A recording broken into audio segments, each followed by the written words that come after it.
Pessoal, boa tarde. Mais um pouquinho que eu demorava, ele já fazia a apresentação para mim, né? Já explicou o que são os Internet Exchanges e tudo mais. Bom, antes de começar efetivamente a apresentação, 2 minutinhos, só para explicar, caso alguém não conheça ainda, o que é o NIC-BR, de onde que eu venho. Então, o NIC-BR é uma instituição privada, sem fins de lucro, que está vinculada ao Comitê Gestor da Internet do Brasil, no Brasil. Muitas vezes quem não conhece o NIC-BR conhece o Registro BR. Registro BR é quem cuida da distribuição dos nomes de domínio .br, quem gerencia os nomes de domínio .br aqui no Brasil, e quem cuida da distribuição dos números, dos IPs, dos ASNs e outros números. Um dos gerentes da área está ali, sentado ali no cantinho, escondido, o Ricardo Patara, é quem cuida da gerência de distribuição dos números IP, dos AS. A internet aqui no Brasil, ela nasceu no meio acadêmico. O Registro BR nasceu como um projeto dentro da FAPESP. Quem é um pouco mais antigo na área tem na cabeça, talvez, esse vínculo entre o Registro BR e a FAPESP, lá atrás. Depois o registro de domínios começou a ser cobrado, porque a internet começou a ser usada para fins comerciais, e não fazia mais sentido você usar dinheiro de fomento à pesquisa para manter o sistema DNS do .br.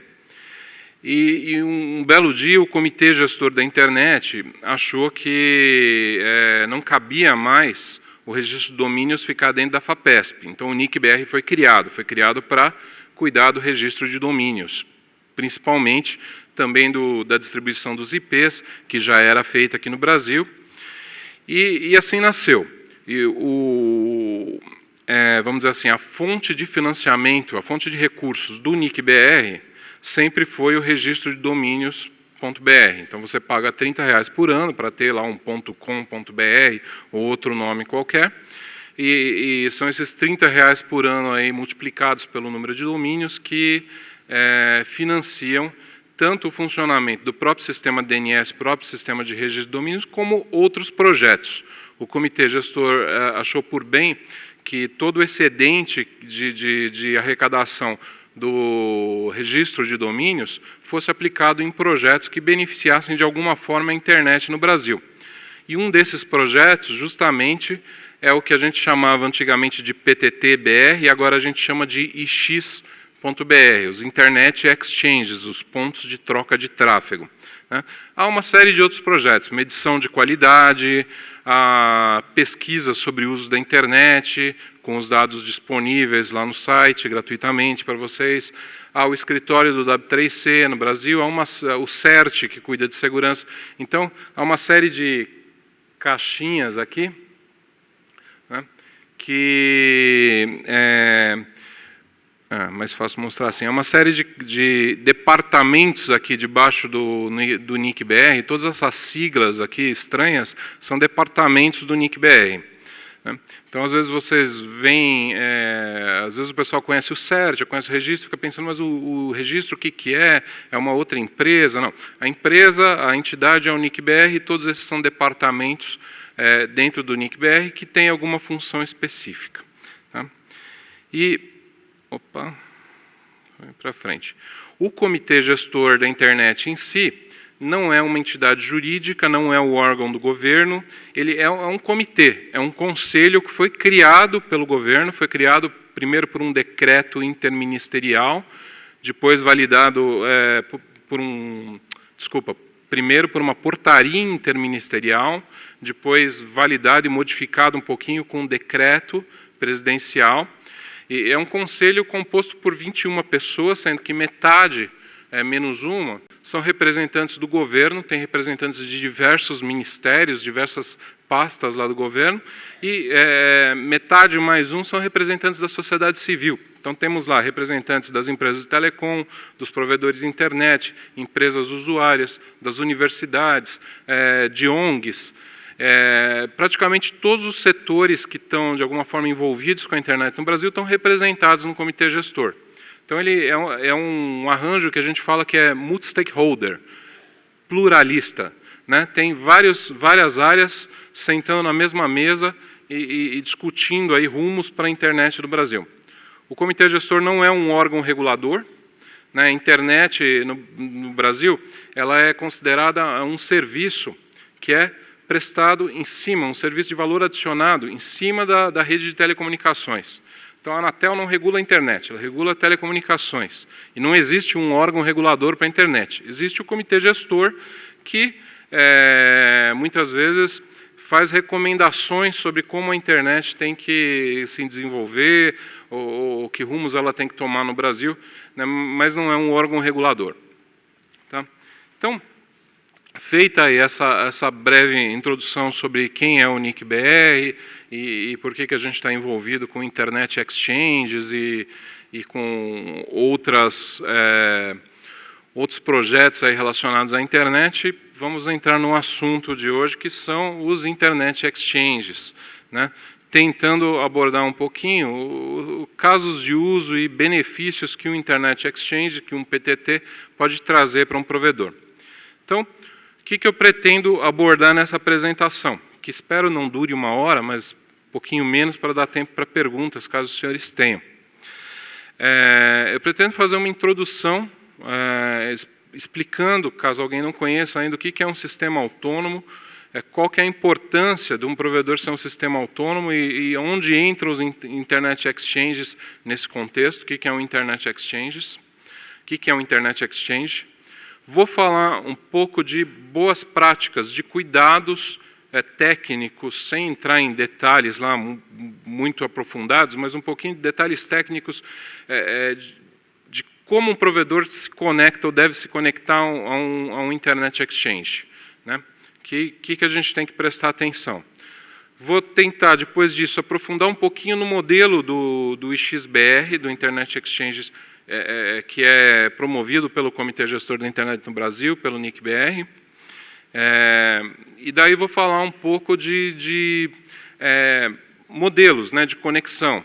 O que é um PIX, como que uma entidade faz para se tornar um PIX, o que é esse tal de SIX, compartilhamento de portas no PTT, o que são vilãs bilaterais, como se faz venda de serviço dentro de um PTT, qual que é a diferença de um IX, de um Internet Exchange local, regional, do Internet Exchange nacional, que a gente considera o de São Paulo, e como que oportunidades que a gente pode enxergar aí na interligação de um provedor com esses diferentes Internet Exchanges.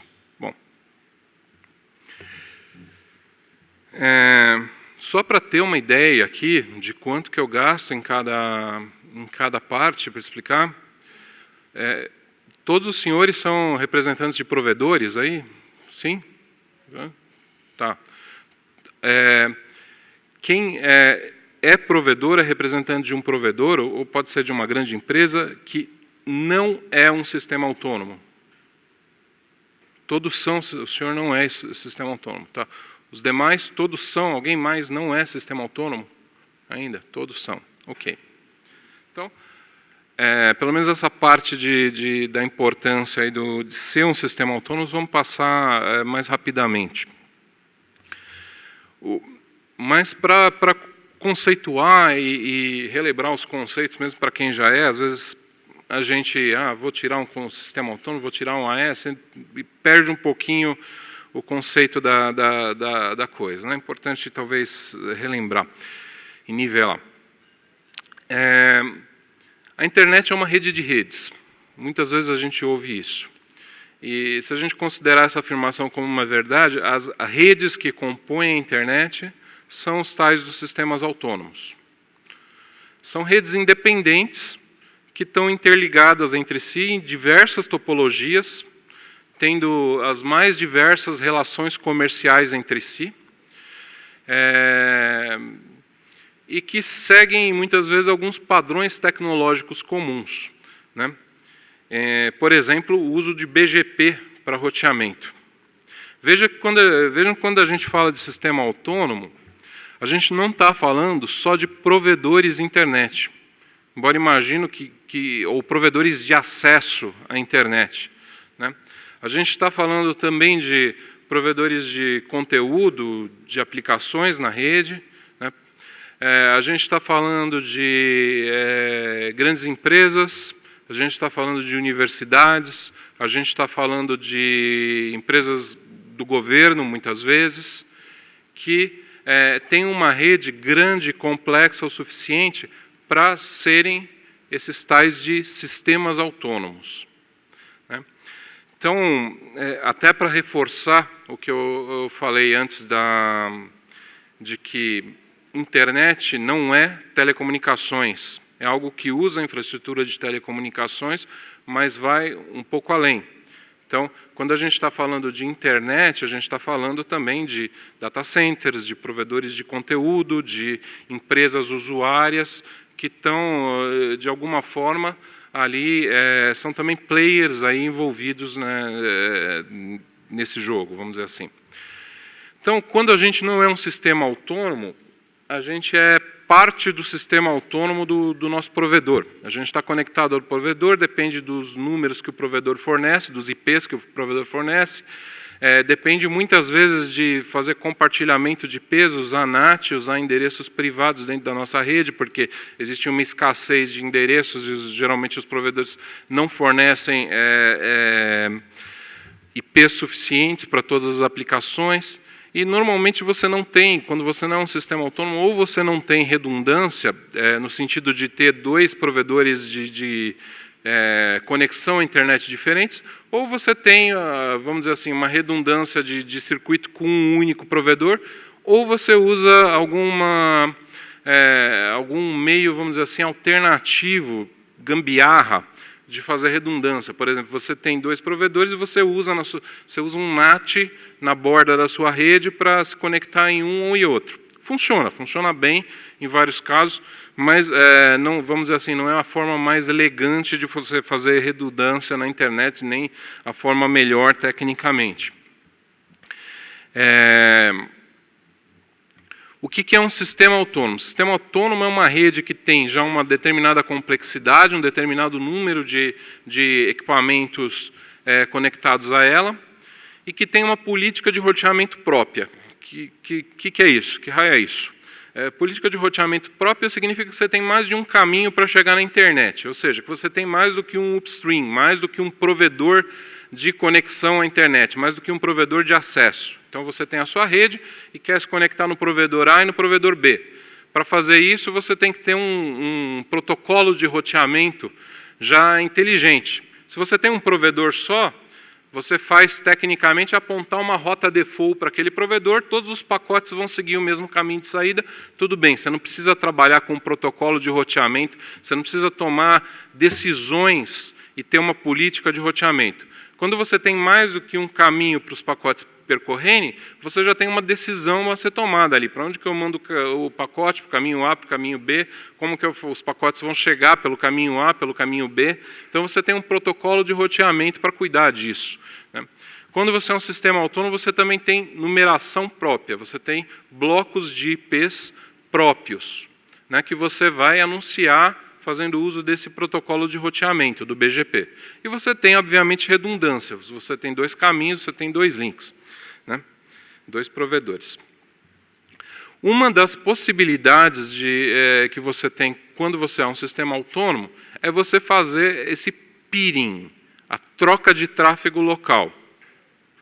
Qual que é a diferença do peering para eu contratar um serviço de trânsito internet?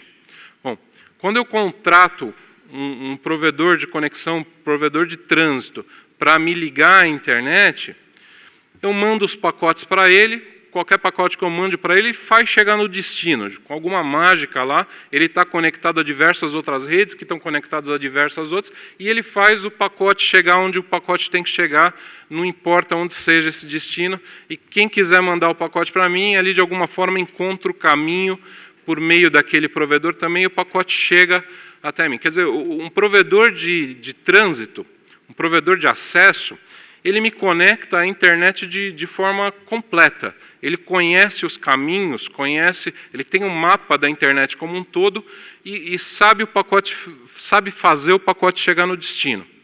Isso é diferente do peering. O peering é o seguinte, olha, eu tenho a minha rede aqui, o meu vizinho tem a rede dele ali. Eu tenho os meus usuários, os meus clientes, os meus servidores no meu data center aqui, o meu vizinho tem os usuários dele, os clientes dele, os servidores dele no data center dele ali. Aí eu vou fazer um enlace privado entre as nossas duas redes. Porque, sei lá, os meus clientes acessam muito os servidores que estão no data center dele, ou vice-versa. De alguma forma, nós dois achamos que seria legal se a gente tivesse uma conexão direta. Então, com o mesmo protocolo de roteamento, com os mesmos roteadores ali, eu fecho o enlace, ligo uma porta dos roteadores, só que eu vou fazer o seguinte, eu vou anunciar os meus IPs dos meus clientes, dos meus servidores, para esse meu vizinho, e ele vai anunciar os IPs dos clientes deles, dos servidores que estão no data center dele, para mim. Ou seja, eu vou saber um caminho mais direto para chegar nele, e ele vai saber um caminho mais direto para chegar em mim.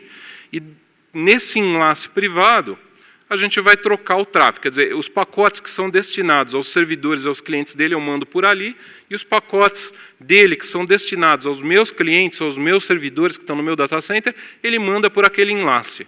Isso é peering. Eu não estou mandando para ele pacotes para ele mandar para um terceiro, para um quarto, para chegar na internet. Eu estou mandando pacotes para a rede local dele, e ele está mandando pacotes para a rede, vamos dizer assim, rede local, no sentido da rede dele, e ele está mandando pacotes para chegar nos meus clientes, na minha rede. Isso é peering. Isso pode ser uma relação comercial, pode não ser uma relação comercial. Normalmente, quando as empresas são mais ou menos do mesmo tamanho, acaba sendo uma relação não comercial. De alguma forma, elas compartilham o custo desse enlace, e daí não contabilizam a quantidade de tráfego que está passando de um lado para o outro ali. Porque acaba sendo vantagem, esse tipo de relação acaba sendo vantajosa para as duas empresas, e não compensa você contabilizar o tráfego. O trabalho que você ia ter para contabilizar o tráfego e um cobrar do outro, acaba sendo mais do que a diferença de ganho que um ou que o outro podia ter. Então acabam fazendo uma relação ali, um acordo entre as partes, vão fazer esse link e os dois trocam tráfego ali e nenhum cobra do outro por conta disso, apenas compartilham o custo da infraestrutura. Onde que um link desse poderia ser interessante? Por exemplo, sei lá, é onde que os Internet Exchanges e os PTTs entram para facilitar. Imagine que você tem a sua rede, o vizinho tem a rede dele, você tenha lá na mesma cidade, vamos supor que você seja um provedor de acesso e esse seu vizinho seja lá a prefeitura da cidade. E você está conectado no seu upstream, o seu provedor de trânsito é um provedor A, o seu provedor principal, e o provedor de trânsito da prefeitura da cidade lá é um provedor B, uma grande operadora de telecom B. E daí vamos supor que na sua cidade a operadora de telecom A e a operadora de telecom B não se conversam. Elas vão se conversar aqui em São Paulo, que nosso caso hipotético aí é uma cidade longe da cidade onde está a rede A e a prefeitura da rede A.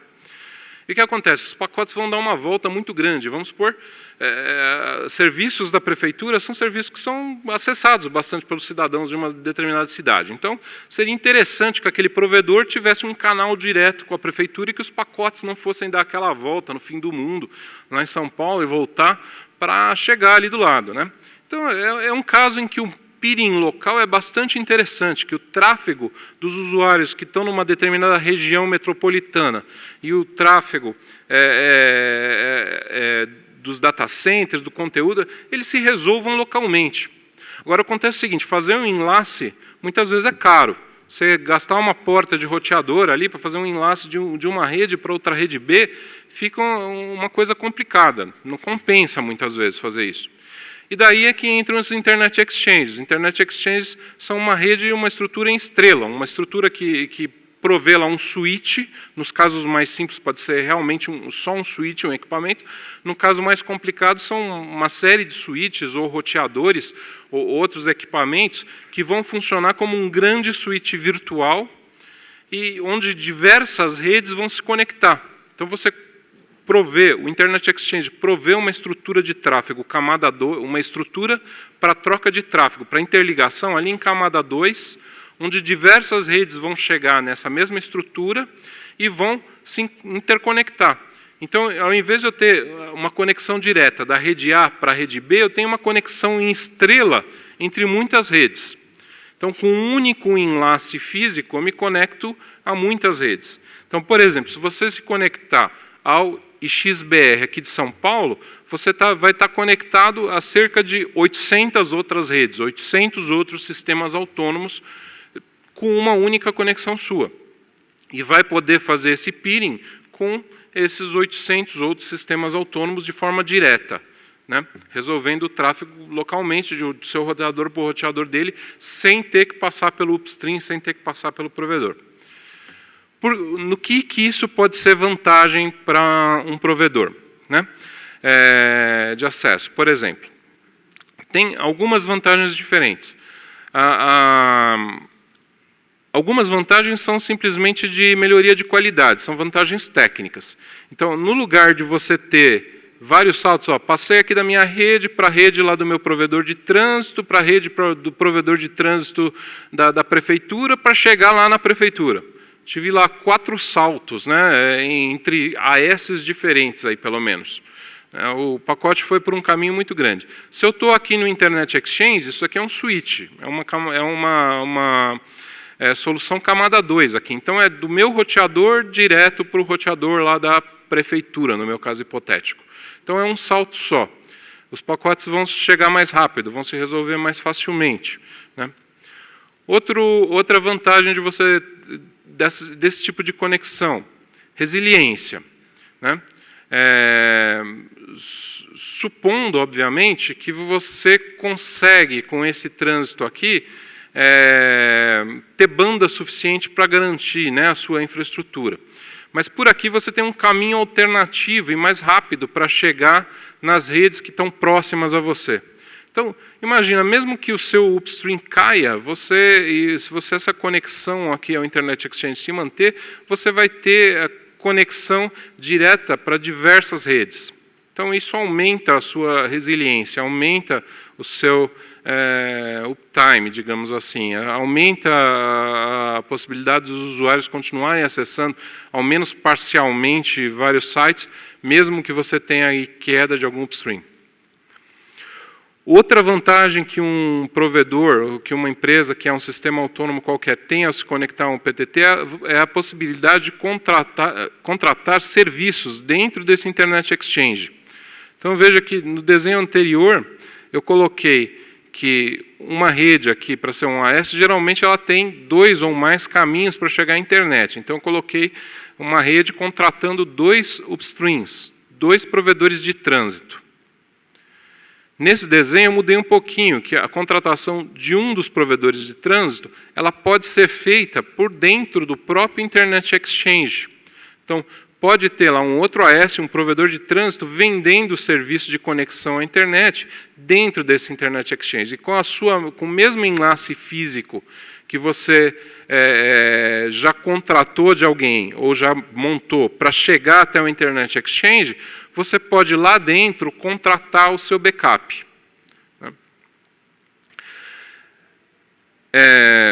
Talvez seja óbvio, mas é bom citar que, olha, não seria interessante você ter apenas um enlace físico com o Internet Exchange e contratar o seu provedor de acesso principal e, eventualmente, um provedor de acesso backup lá por dentro, sem ter um segundo provedor aqui, certo? Se você tirar essa parte aqui e ficar só com esse enlace físico, isso é possível? Funciona? Funciona. Você consegue ter 2 provedores? Consegue, mas não é muito bom, porque você fica sem redundância, né? Se cair o seu enlace físico com o Internet Exchange, você fica na mão, né? Os seus usuários ficam a ver navios ao invés de navegar na internet. Não rola. Mas tem muita gente que opera assim, por conta de custo, por conta de outras razões aí. Não é recomendado, obviamente, do ponto de vista técnico, é horrível. Do ponto de vista comercial, é um grande risco, né? Mas tem gente que opera dessa forma. Então, para quem não é AES, né, tem um caso aqui que por que se torna um AES? Ter redundância de acesso à internet, ter utilização de IPs independentes de provedor, IPs próprios, fazer a troca de tráfego em Internet Exchanges, em PTTs, e ter um maior controle da sua rede, né? Isso acaba tornando revertendo em uma qualidade maior para os usuários. Ainda voltando aqui um ponto, né? Eu acabei não falando da eventual economia, que é bastante comum aqui no Brasil. Onde acontece a economia na hora que você se conecta ao Internet Exchange? Onde você pode ter economia? Veja que eu deixei a economia para citar por último, não porque ela não seja importante. Aqui, eu acho que no Brasil, muitas vezes é a razão principal pela qual os provedores vão e se conectam no Internet Exchange. Mas em mercados aí talvez um pouco mais maduros, sei lá, como o europeu, não acontece assim. O preço do trânsito internet lá é muito baixo. O preço do trânsito nos Estados Unidos é muito baixo. Ainda assim, os provedores, as redes, os sistemas autônomos se conectam ao Internet Exchange. Por quê? Por conta da questão da qualidade, por conta da questão da conexão direta a outras redes, de ter maior resiliência, de ter maior velocidade. Agora, aqui a gente tem a particularidade de que o trânsito custa caro. Né, custa bastante caro, principalmente se a gente sair aqui do eixo sul-sudeste. Né?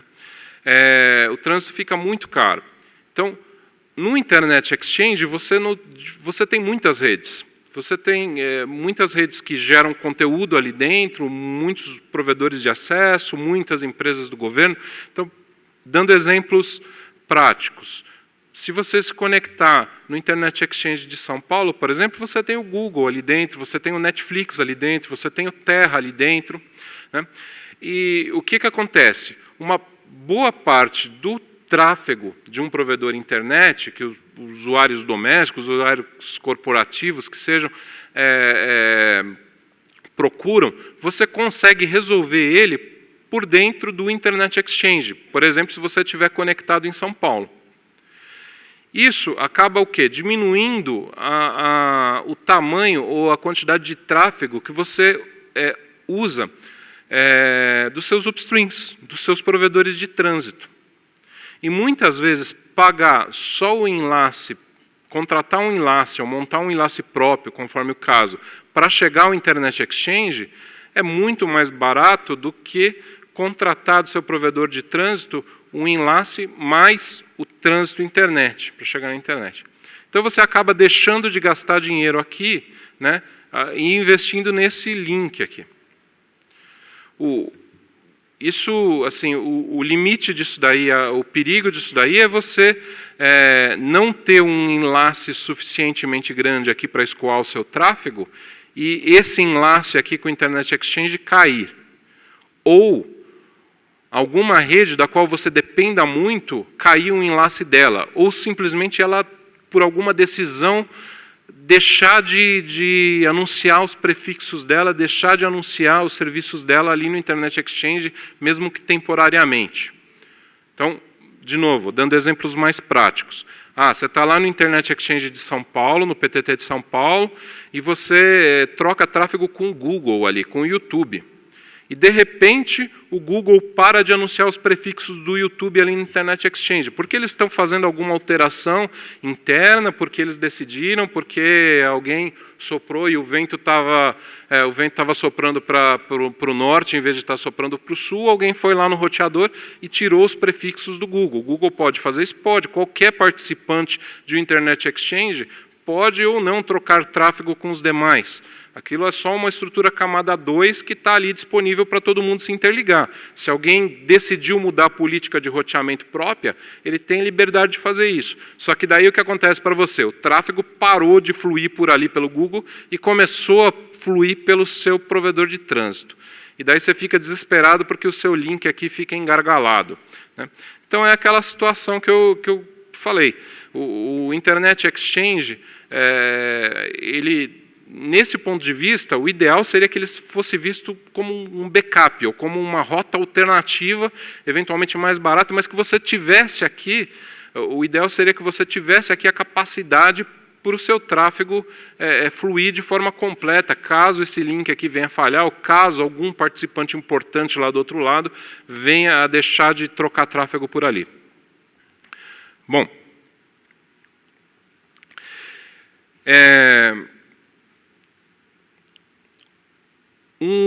a conexão ao IXBR, a conexão ao Internet Exchange de forma geral, ele traz vantagens sim para um provedor. Ser um AS traz vantagens para um provedor, então as vantagens, já citei, ter os blocos de IP próprio, você ter o maior controle sobre sua rede, você ter redundância, você ter maior resiliência, mas também traz responsabilidades.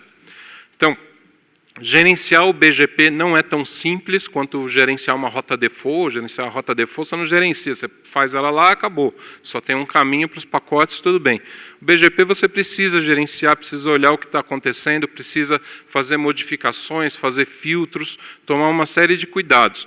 E você pode fazer uma série de besteiras no BGP que não só podem prejudicar você, como podem prejudicar os participantes do Internet Exchange onde você está, ou até a internet como um todo. Né? Você pode capturar blocos de terceiro, você pode fazer grandes besteiras usando BGP. Então, você precisa estar preparado tecnicamente para isso, ter responsabilidade também para fazer isso. Mas compensa. Então, essa foi a introdução sobre o Internet Exchange, o caso mais geral aí de uso de por que vale a pena, normalmente, uma rede, um provedor se conectar ao Internet Exchange. Eu vou entrar agora na parte de falar de alguns cuidados técnicos que as redes têm que ter ao entrar no PTT, ao entrar no IXBR. Então, primeiro cuidado técnico é o seguinte: você precisa chegar até o Internet Exchange, até o IXBR, de alguma forma, física. Né? Você precisa ter um enlace lá, uma fibra, um rádio, alguma coisa assim. Em alguns casos você pode montar o seu enlace, dependendo do Internet Exchange onde você for chegar, do ponto de conexão onde você for chegar, você vai contratar esse enlace de alguma operadora de telecom, de algum terceiro. Agora, é preciso ter cuidado, porque nem todos os enlaces, nem todos os meios de transporte são compatíveis com o Internet Exchange. Por exemplo, você precisa de um enlace que suporte tag de VLAN. Você precisa suportar um MTU mínimo, 1472 bytes.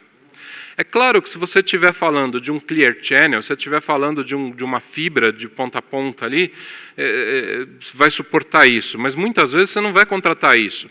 Muitas vezes você vai contratar uma rede metro, que é muito mais barata. Pode contratar rede metro? Rede metro suporta o PTT. A maior parte dos participantes que chegam no Internet Exchange de São Paulo chegam com rede metro. Então, sim, pode. Só que elas têm limitações. Tem switches ali da operadora de telecom no meio do caminho, e esses switches têm limitações. Então, você tem que ver isso daí, se a rede vai suportar tags de VLAN, porque são usadas, se vai suportar um MTU mínimo, e principalmente a história da quantidade de endereços MAC. Por que tem isso? Imagina assim, o PTT, o Internet Exchange, o IXBR, é um grande switch. Então, você vai se conectar fisicamente a ele, todos os outros participantes vão se conectar também. Então, imagina, o IXBR de São Paulo tem cerca de 800 participantes. São 800 MAC addresses diferentes. Seu roteador vai conversar diretamente com cada um dos roteadores dos outros participantes. Eles estão ligados num mesmo switch, numa mesma rede camada 2. Então, o seu roteador vai precisar saber o endereço MAC de todos os outros roteadores. E isso, no nosso modelo aqui do IXBR, em duas VLANs. Uma VLAN para IPv4 e uma VLAN para IPv6. Então, hoje, se são mais ou menos 800 participantes, muitas vezes eu tenho mais do que 800 MAC address, porque alguns participantes usam mais do que um roteador na conexão para redundância. Então, vamos supor que eu tenha 900 MAC address, que é mais ou menos o número real que a gente tem em São Paulo. Um pouquinho menos do que isso, mas crescendo continuamente. 900 MAC address em IPv4, na VLAN IPv4, 900 MAC address na VLAN IPv6. Dependendo do equipamento que está no meio do caminho, naquele circuito, ele vai, entre aspas, contabilizar esses MAC address de forma separada, quer dizer, ele vai contar por VLAN, ele vai usar recursos dele para trabalhar isso por VLAN. Né? Então, você tem que ter certeza que vai suportar ali, no mínimo, nessa minha hipótese aqui, 2 vezes 9, 18, 1.800 MAC address. Por isso que quando você se conecta no XBR, tem aqueles testes que o pessoal chama de quarentena. Tem uma fase de testes, onde um dos testes é verificar justamente essa capacidade de MAC address. Porque senão, se o circuito não suportar isso, né, o que vai acontecer? A hora fala com o roteador, depois desaprende aquele MAC address, aprende o do outro e dá uns problemas intermitentes e muito complicados de você encontrar. Ora tem conectividade, ora não tem, e você não sabe de onde vem aquilo. Aí você vai para o ambiente de teste, tudo funciona, o circuito está perfeito, volta para o ambiente de produção do PTT, ora tem conectividade, ora pé. Fica uma coisa muito complicada de você achar o que está acontecendo. Bom, então é isso.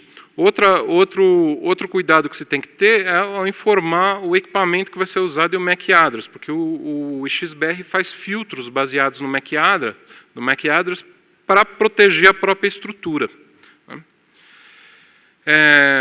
Outro cuidado que você tem que ter é o que trafega ali. Então, o Internet Exchange é feito para trafegar IP e BGP entre os roteadores. Então, não pode ter habilitado lá os protocolos de Spanning Tree, não pode ter habilitado o protocolo de Discovery, tipo CDP, MNDP, não pode ter habilitado protocolo de roteamento interno ali, Router Advertisement IPv6, Proxy ARP. Então, tem vários cuidados aí que você tem que ter com filtros ou com desabilitar coisas na porta do roteador onde está ligado que está conectado ao Internet Exchange. Outro cuidado que você tem que ter, outro cuidado técnico, né, ao se conectar com o Internet Exchange, é a questão de filtros no BGP. Então, tem que tomar cuidado, por exemplo, para você não receber rota default de nenhum outro participante. Não receber bogons, anúncios errados. Então, anúncios errados de uma forma geral. Tenha em mente que o outro participante, o outro cara que está conectado lá, pode estar anunciando besteira. Você tem que se proteger contra isso. Né? Você tem que também tomar cuidado para você não estar anunciando uma rota default ali. Ou você, muitas vezes, o roteador que está conectado ao IX não conhecer a rota default para a sua saída internet. Porque um outro participante de sacanagem, vamos dizer assim, ele pode, na mão, apontar uma rota default para você e usar você como trânsito. Né? Então, você tem que se proteger de algumas formas, pensando em erros que os outros participantes podem fazer ou pensando em algum outro participante que esteja mal intencionado. É claro que esse tipo de coisa assim, esse tipo de comportamento, se identificado, ele não vai ser tolerado dentro do Internet Exchange. O participante vai ser desligado. Mas ainda assim, você como participante tem que se proteger de um terceiro. Né? Isso pode ser algo que o NIC-BR, quem está operando o Internet Exchange, pode não detectar de uma forma tão simples. Então, você tem que tomar cuidado com uma série de filtros no BGP para não causar problemas e evitar problemas causados por outros. Algumas coisas que as pessoas costumam perguntar sobre os Internet Exchanges. Primeiro, posso me conectar em mais do que em mais de uma localidade? Ou seja, em São Paulo, no Rio de Janeiro, em Porto Alegre, posso me conectar nos 3? Pode. São independentes, são Internet Exchange independentes, você pode se conectar em todos que estão no Brasil. A gente tem hoje, se não me engano, eu acho que 25, algo assim. Numa mesma localidade, em São Paulo, eu tenho vários pontos de conexão, que são os tais dos PICs, vários data centers ou várias redes diferentes, nas quais eu posso me interligar para estar no Internet Exchange, para estar no PTT. Eu posso me ligar em mais do que uma para ter redundância, né, já que o Internet Exchange é super importante para mim, eu troco tráfego com Google, com Netflix, com sei lá mais quem, ali por dentro, uma grande parcela do meu tráfego vai por ali. Consigo ter redundância? Sim, consegue. Dá para você se conectar, obviamente usando roteadores diferentes, porque você se trata na mesma rede camada 2, você não consegue com o mesmo roteador do seu lado, ter duas portas independentes no Internet Exchange, porque vai dar loop ali, não vai funcionar, né?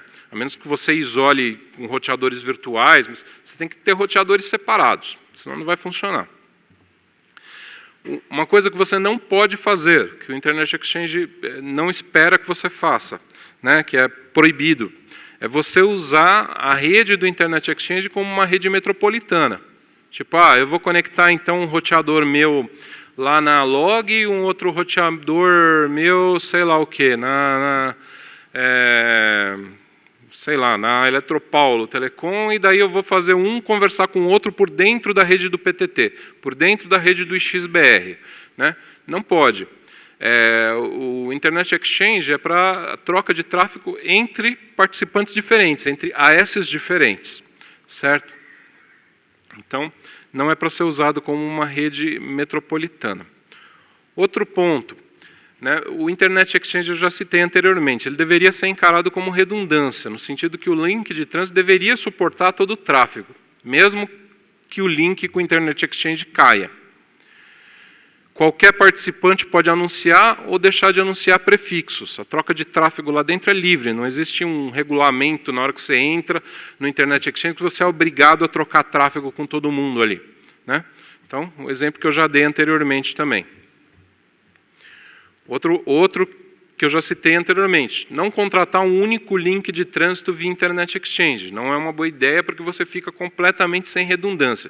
Se cai o seu enlace com o Internet Exchange, você fica sem o Internet Exchange e sem o seu trânsito. Ou seja, você fica totalmente fora e os seus clientes ficam a ver navios, né?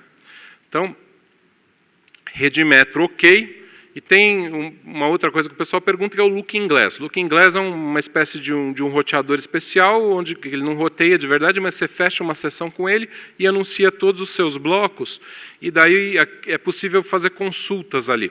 Você anuncia a tua tabela inteira, na verdade, e é possível fazer consultas. É uma ferramenta de troubleshooting. Quando você tem algum problema, quando algum participante tem algum problema, o pessoal que opera, o X ou até um outro participante, vai lá e faz consultas nesse Looking Glass, de forma a entender melhor o que está acontecendo, que prefixos que você está vendo, como que é a sua tabela, como que é a dele, faz comparações ali e consegue descobrir, isso ajuda a descobrir qual é o problema. Então, passamos à segunda parte da apresentação, que era dar essa, vamos dizer assim, a visão de alguns cuidados técnicos na conexão com o Internet Exchange. Agora, eu quero entrar em um pouquinho mais de detalhes da operação do Internet Exchange, né? O que é, como que é feito na prática e como que é o modelo do XBR e daí modelos de conexão que a gente pode ter com ele. Então, o Internet Exchange, na sua versão mais simples, é um switch. Um switch. Se eu tiver lá quiser fazer um Internet Exchange privado entre 3, 4 redes diferentes, o que eu preciso? Um switch. Vou colocar esse switch em algum lugar que todo mundo concorde em chegar lá com enlaces, todo mundo se conecta ali, fecha as sessões BGP, pronto, você tem um Internet Exchange privado. Não requer prática nem tão pouco habilidade. Coisa começa a ficar mais complicada conforme você vai aumentando a quantidade de tráfego que vai passar ali, e conforme você vai aumentando a quantidade de gente que está conectada ali. Aí a estrutura começa a ficar um pouquinho mais complicada, né, e difícil de operar. O IXBR opera da seguinte forma. A gente tem vários pontos de conexão diferentes dentro de uma mesma região metropolitana, dentro de uma mesma localidade, que a gente chama. Um desses pontos de conexão é o ponto central. E, normalmente, a gente trabalha com uma topologia estrela. Existem exceções, não é todas, tem localidades, tem lugares, por exemplo, Belém. Belém, a topologia lá não é estrela, é uma topologia diferente, tem um anel lá. Mas, na maior parte das localidades do XBR, em particular em São Paulo, a gente trabalha com essa topologia estrela. Em São Paulo, o ponto central aqui é o NIC-BR. Os outros pontos são data centers comerciais, ou às vezes data centers de instituições de ensino, ou às vezes data centers do governo. Tem vários data centers, que são esses PICs. Então, eu já vou explicar como funciona. Só abrindo um pouquinho mais ainda. Se a gente for ver um pouquinho mais de detalhe, o PIC central, idealmente, ele é duplicado, tem redundância. Então, aqui em São Paulo, essa redundância está parcialmente implementada, ela vai ser implementada agora full com o novo data center do NIC-BR, que em breve vai estar em operação. Então, a gente vai ter 2 pontos centrais. Hoje a gente tem um data center provisório num prédio próximo ao NIC-BR que oferece a redundância, mas ela não é completa. E daí você tem os PICs com essas fibras apagadas chegando até cada um desses data centers. Então, qual que é o modelo? O modelo do NIC-BR é o seguinte, que a gente é uma instituição sem fins de lucro, e hoje o acesso ao Internet Exchange, ao PTT, em nenhuma das localidades, ou em qualquer localidade, ele não é cobrado. É gratuito. Agora, tem um custo. Obviamente, os equipamentos não caem do céu, os fabricantes, até seria uma boa ideia, mas nenhum deles teve essa ideia ainda de doar os equipamentos, nada assim, a gente compra. Então, esse custo é pago com o dinheiro dos domínios, com o dinheiro lá dos .br. É isso que financia o Internet Exchange. Esses equipamentos são bastante caros, o investimento anual é bastante alto nisso daí. O NIC-BR coloca os equipamentos tanto no PIC central quanto nos outros PICs. Certo? Agora, os demais PICs são comerciais. O PIC central, seja aqui em São Paulo ou em outros lugares, normalmente a preferência é para que seja um local neutro. Local neutro no sentido que não é nenhum provedor ou nenhuma operadora de telecom que está ali. Por quê? Para não ter disputas comerciais de, olha, eu não gosto ali do meu concorrente, então ele não pode se conectar no Internet Exchange e coisas do gênero. Então, aqui em São Paulo, o ponto central é o NIC-BR que opera. Em algumas localidades é a RNP. A RNP é a Rede Nacional de Pesquisa, a rede acadêmica que opera. Em outros lugares são instituições do governo. Em alguns lugares são sim, instituições comerciais que têm lá o PIC central e que cederam espaço para isso. Então, isso depende da localidade, mas idealmente é uma instituição mais neutra no PIC central, para que não haja problema e todo mundo que quiser se interligar aí consiga. As outras são instituições comerciais. O que elas precisam para ser um PIX, para ser um ponto de conexão? Elas precisam ter um data center adequado, com condições adequadas para abrigar equipamentos, os switches, os servidores lá necessários, e precisam chegar até os PICs centrais com fibras apagadas. Então, obviamente, um cara para ser um PIX, se alguém quiser ser um PIX, tem um investimento, tem um custo operacional, porque tem que manter lá data center, tem que montar essa rede que é caro, então tem um investimento. Qual que é a contrapartida? O que um PIX pode ganhar sendo um PIX? O que uma empresa pode ganhar sendo um PIX? Bom, se for um data center, o PIX vai vender o cross-connect, muitas vezes para o participante, para o cliente, chegar até a porta do switch do Internet Exchange. Então, a porta do Internet Exchange em si, para o NIC-BR, hoje não tem custo. O NIC-BR não cobra nada de ninguém para conectar na porta. Mas o data center, onde está abrigado aquele Pix, onde está abrigado aquele switch, muitas vezes cobra do cliente o cross-connect para chegar até aquela porta. Por quê? Porque ele está gastando dinheiro ali, cedendo espaço para os equipamentos, montou a rede de fibra para chegar até o NIC, etc. Ele tem um interesse comercial naquilo. A empresa de telecom, que é um Pix, ela muitas vezes não vai permitir o acesso até o data center dela, onde estão os equipamentos, os switches, mas ela vai vender o enlace até chegar na rede do cliente, na localidade onde o cliente está. Então, ela vai ganhar o dinheiro dela ali, o custo para o cliente, para ele chegar no PTT, vai ser aquele enlace, né, que ele podia estar... Então, idealmente, e é a situação em São Paulo,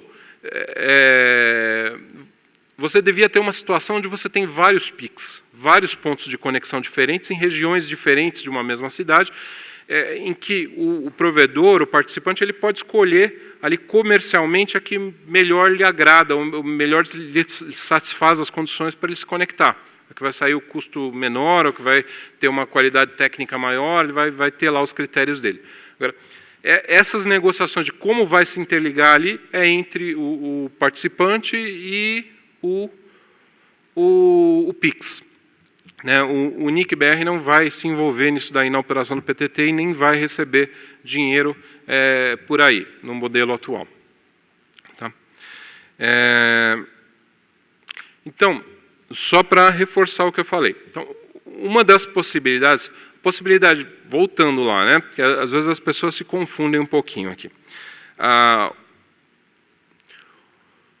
Para um provedor, o papel mais comum, mais normal dele aí em relação ao Internet Exchange é estar aqui, ó, fora do círculo amarelo. O círculo amarelo ele está representando o Internet Exchange. Aqui eu estou representando os participantes ou os clientes do Internet Exchange, se vocês quiserem colocar dessa forma. Então, você se conecta a um Pix qualquer. Qualquer Pix que se você conectar, você está conectado à mesma matriz de troca de tráfego, ao mesmo switch virtual gigante metropolitano. Tá? Então, vamos dizer assim, o papel mais comum aí de um provedor seria esse, tá ali como um participante, tá conectado. Aqui não precisa ser fibra pagada. Às vezes as pessoas se confundem também, eu não sou bem claro na apresentação, o cara fica confuso. Para se conectar num Pix e ser um participante, você não precisa de fibra pagada. Você vai contratar um enlace qualquer, uma rede metro, um rádio, alguma coisa, até chegar naquele data center que é o Pix, ou vai contratar o serviço de uma operadora que é o Pix para te ligar lá. Certo? Você não precisa de fibra pagada aqui. A fibra pagada é se você quiser se tornar um Pix. Então aqui vem novos papéis, né? Você também, como um AS, ou como um provedor, ou como dono de um data center, ou algo assim, você poderia ser um Pix, um ponto de conexão, fazer parte da infraestrutura do IXBR, numa determinada localidade. Então, geralmente data centers, operadoras de telecomunicação funcionam nessa função. Precisa ter um ambiente adequado, um data center adequado, com no-break, com a capacidade adequada, rack adequado, tal, para abrigar o equipamento do XBR. Né? O NIC-BR não vai pagar por esse espaço, isso vai ter que ser cedido, e vai ter que montar uma rede com fibra ótica apagada para chegar no ponto central. Por exemplo, na sede do NIC-BR, no novo data center do NIC-BR, aqui em São Paulo. Né? E vai obter o retorno do investimento aí, oferecendo esses cross-connects ou os enlaces para os clientes chegarem até a porta do switch. Então, isso é um dos outros papéis aí que você pode ter. Uma segunda modalidade aí é o que a gente tem chamado de SIX. Esse nome aí, até para a gente, ele é um pouquinho novo. Fora do Brasil, o conceito mais próximo aí seria o da revenda de porta. Ou talvez seja melhor dizendo aqui, um compartilhamento de porta. Qual que é a ideia? Uma mesma porta física, um mesmo conjunto de portas agregadas, um lag físico lá, ele pode ser compartilhado entre mais do que um AS, mais do que um participante. Você pode ter mais VLANs ali na mesma porta física e podem chegar diversos participantes no mesmo enlace. Então, que modelos que a gente vê de negócio sendo feitos e resultando nessas conexões? Basicamente, 2 modelos. Às vezes tem um AS, um provedor, que contrata lá uma ligação até o Internet Exchange e depois ele revende essa ligação, ele compartilha revendendo. Outros caras chegam até o data center dele, ele coloca todo mundo lá no mesmo tubo, cria VLANs lá para todo mundo e faz todo mundo chegar naquela mesma porta dele. Ele vai interligando mais gente lá, né? Seria como um Pix remoto aí, ou algo assim, né? Um Pix não oficial. Ele usa a ligação dele para vender essa porta para outros, revender essa porta para outros. Seria o que lá fora eles chamam de revenda de porta. Outro modelo que a gente vê é os provedores se associando, né, e contratando um canal. Eles chegam até uma localidade comum, combinada, e eles contratam um canal comum até chegar no Internet Exchange, e daí eles compartilham aquele canal e a porta. Então, um não exatamente está vendendo para o outro, mas eles se associam de alguma forma e compartilham esse canal. Isso a gente tem visto acontecer muito com provedores fora do eixo sul-sudeste aí que querem chegar, por exemplo, em São Paulo, no Internet Exchange de São Paulo. Por quê? Porque o Internet Exchange de São Paulo tem muitos AS lá conectados e se tornou muito atrativo. Você consegue trocar muito tráfego lá fazendo peering. Você consegue uma parcela razoável do seu tráfego internet, fazer ela fluir por dentro do Internet Exchange, até chegar nas outras redes, né? Então, muitas vezes o pessoal, por exemplo, do Nordeste faz isso, se associa, contrata um link em conjunto vários provedores lá, que às vezes são até concorrentes localmente, mas tem um concorrente maior, que é uma operadora de telecom grande lá, eles se associam, contratam um canal grande até chegar em São Paulo, e ali eles compartilham uma porta e muitas vezes contratam até serviço de trânsito por dentro desse canal, dentro do PTT de São Paulo, dentro do IXBR de São Paulo. Tá? Então, esse é um modelo novo. Não existe assim oficializado, não existe uma lista de SICs no site do PTT. Vocês vão ver lá em São Paulo, vocês vão entrar na localidade, qualquer localidade, vocês vão ver a lista de PICs, de pontos de conexão. Agora, potencialmente, qualquer participante que chega lá, desde que o link dele permita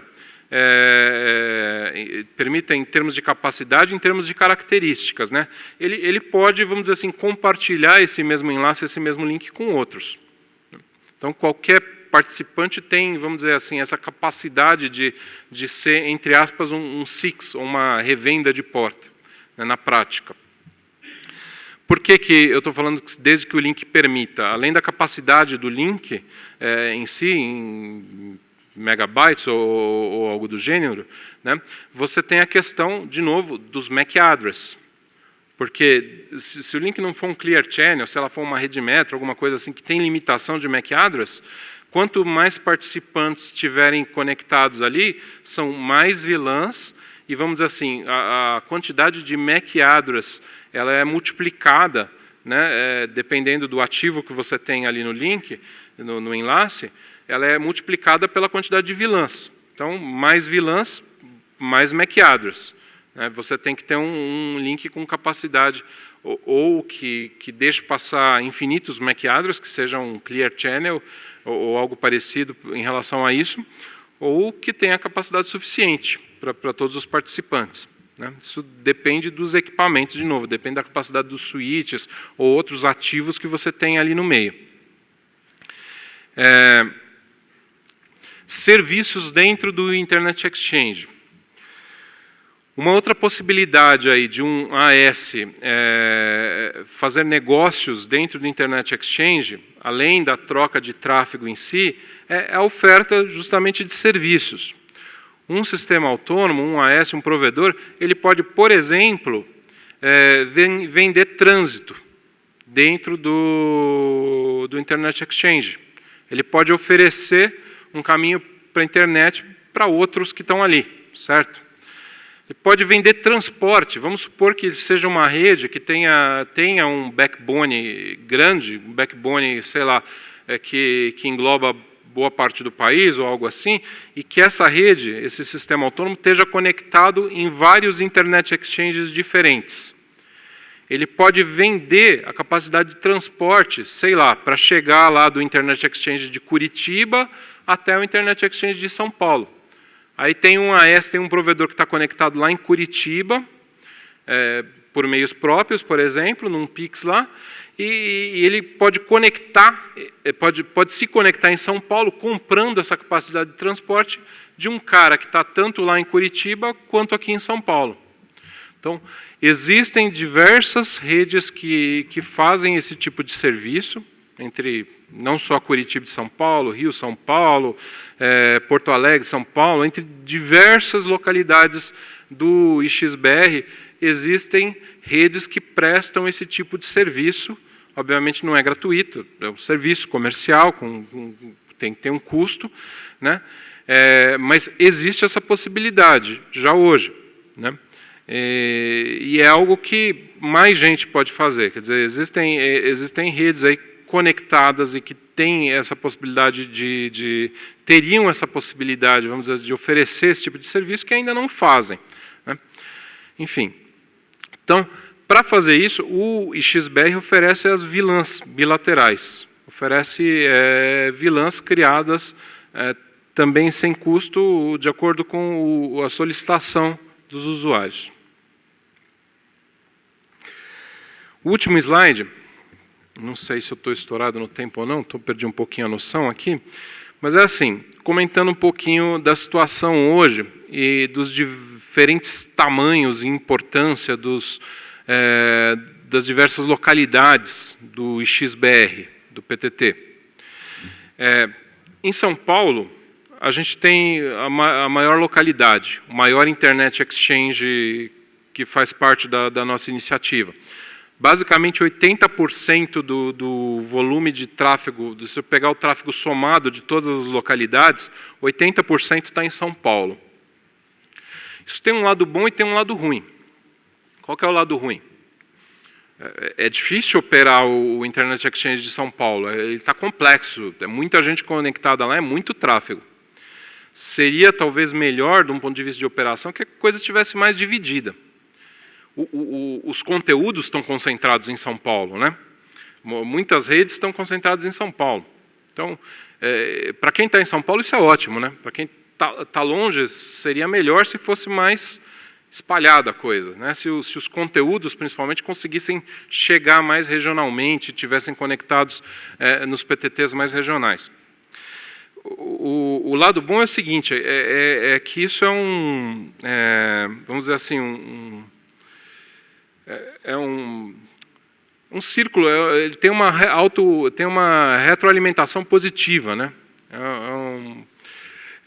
Quanto mais gente no Internet Exchange, mais interessante e compensador do ponto de vista técnico e financeiro ele fica para outros se conectarem lá. Daí vira uma bola de neve.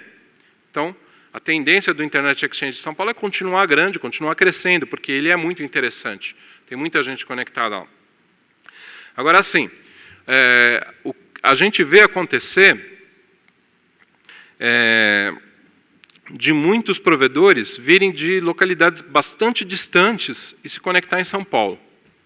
Isso, de novo, é bom e é natural, porque como tem muita rede lá, acaba compensando do ponto de vista financeiro, do ponto de vista técnico. O cara pagar um custo maior no enlace para chegar até lá, porque no final a conta vai fechar. Só que a gente tem que lembrar também da ideia inicial do Internet Exchange, que é fazer a troca de tráfego local se resolver localmente, né? Evitar justamente essas viagens aí dos pacotes muito longas, né, para conseguir se resolver. Então, o modelo mais interessante do ponto de vista técnico, e que muitas vezes pode ser interessante também do ponto de vista econômico-financeiro, é você estar conectado num PTT local, num Internet Exchange local, mais próximo ou regional, e, eventualmente, no Internet Exchange de São Paulo, num que seja maior, que tenha interesse nacional. Muitas vezes, pode ser possível fazer isso até contratando esses serviços de conexão de um Internet Exchange para outro. É o serviço de transporte. Você chega no Internet Exchange mais próximo e vê quem que está lá e está em São Paulo e pode vender esse serviço de transporte para chegar em São Paulo. Quer dizer, eu não estou dizendo que vai fechar a conta em todos os casos, nem que é o melhor em todos os casos, mas é uma possibilidade que vocês, ao pensar em se conectar no Internet Exchange, deveriam ter em mente e deveriam, eventualmente, procurar alternativas para tentar fazer isso, né? Porque, do ponto de vista técnico, é melhor. Isso vai favorecer, criar interesse regional. Quanto mais gente tem num Internet Exchange regional, mais fica interessante para outros se conectarem lá, inclusive para os grandes fornecedores de conteúdo, vamos dizer assim, da internet. A gente sabe que essas redes aí que fornecem conteúdo, elas têm políticas para colocar cache dentro da rede dos provedores, dentro das redes, dos AS. E a gente sabe que eles não fazem isso para todo mundo, né? Você precisa ter um certo tamanho. Para um Google, para um Netflix, ou para uma empresa dessa, colocar um cache dentro da tua rede, você precisa ter um certo volume já de troca de tráfego com eles. Você precisa ter um certo número de usuários. A gente vê muitas vezes acontecendo na prática o seguinte, muitas vezes eu estou exagerando, mas eu já vi algumas vezes, tem alguns casos práticos disso. O provedor sozinho, ele não consegue, né? Mas ele está ali conectado no Internet Exchange local ou regional com mais meia dúzia de provedores. Tem casos desses provedores se reunirem, se combinarem e chegarem juntos na empresa e fornecedora de conteúdo e falarem, olha, eu quero um cache na rede desse provedor aqui. Aí o cara vai chegar e vai falar, não dá, esse cara não tem tráfego suficiente comigo. Ele não tem, mas nós 6 juntos temos. Se você colocar o cache na rede dele, ele vai anunciar o prefixo para a gente aqui, com vilãs bilaterais aqui dentro do Internet Exchange. E todo mundo vai trocar tráfego com você. Aí, somando o tráfego daquela meia dúzia de provedores juntos, o cara pega e topa de colocar o cache lá. Então, a gente já viu arranjos desse tipo serem feitos, aí o pessoal reportar para a gente. Às vezes faz por fora do PTT também. Cara, às vezes é o contrário, né? 6, 7 provedores chegam na localidade de um provedor, montam uma espécie de Internet Exchange privado ali e fazem isso. Mas é algo que é possível e tem cases de fazer isso por dentro do XBR, por dentro do PTT. Então é um caso também para se pensar, né? Você pode estar conectado num PTT regional, num PTT local, e tentar um próprio conjunto de... primeiro, se você tiver um número de provedores conectados ali, isso já vai criar interesse naturalmente para esses provedores de conteúdo se conectarem mais cedo ou mais tarde ali. E se não criar o interesse naturalmente, um certo número de provedores reunidos pode provocar esse interesse, vamos dizer assim, não naturalmente, indo lá, batendo na porta do cara, falando, estamos reunidos aqui, se você colocar o cache 1, a gente vai dar um jeito de compartilhar entre si, tal, e pode ser que vocês cheguem a algum acordo com eles, né? Bom, então era isso, o recado que eu tinha para vocês hoje era esse, eu não sei se eu passei do meu tempo, se tem tempo para pergunta? 2 minutos para pergunta? 10? 2? Tem 2, dá para uma pergunta e meia. Mais ou menos. Falei demais. Eu achei que eu ia deixar uns 15 minutos aí para perguntas. Alguém tem alguma pergunta? Alguma colocação? Bom, se tiverem também, eu estou por aí ainda uma boa parcela da tarde e tal. Fiquem à vontade de me procurar para a gente conversar. A gente fez algumas alterações na equipe do Internet do XBR agora recentemente. O Eduardo Ascenso continua sendo gerente de engenharia, responsável por boa parte da operação do PTT. A minha equipe assumiu agora a parte da ativação. A gente colocou, basicamente, a gente dividiu a equipe e colocou mais gente para trabalhar, porque a gente sabe que tem um tempo de ativação um pouquinho estou sendo bondoso aqui comigo mesmo, um pouquinho maior do que muitos dos nossos participantes, clientes, gostariam que tivesse. Né, uma ativação hoje no XBR tem demorado tipicamente 3 meses, o que é um tempo muito alto. A gente tem trabalhado bastante para diminuir isso. Minha equipe assumiu isso em setembro, mas a gente tem um backlog bastante grande, mas agora a gente tem, além de toda a equipe que estava trabalhando anteriormente, a gente tem mais gente trabalhando. Ninguém saiu e entrou bastante gente nova. Então, a gente espera que, em alguns meses, a gente consiga melhorar, vamos dizer assim, a velocidade do atendimento, mantendo a qualidade ou até melhorando também a qualidade de atendimento que a gente tem prestado. Tá bom? É isso, então. Obrigado aí pela atenção de vocês.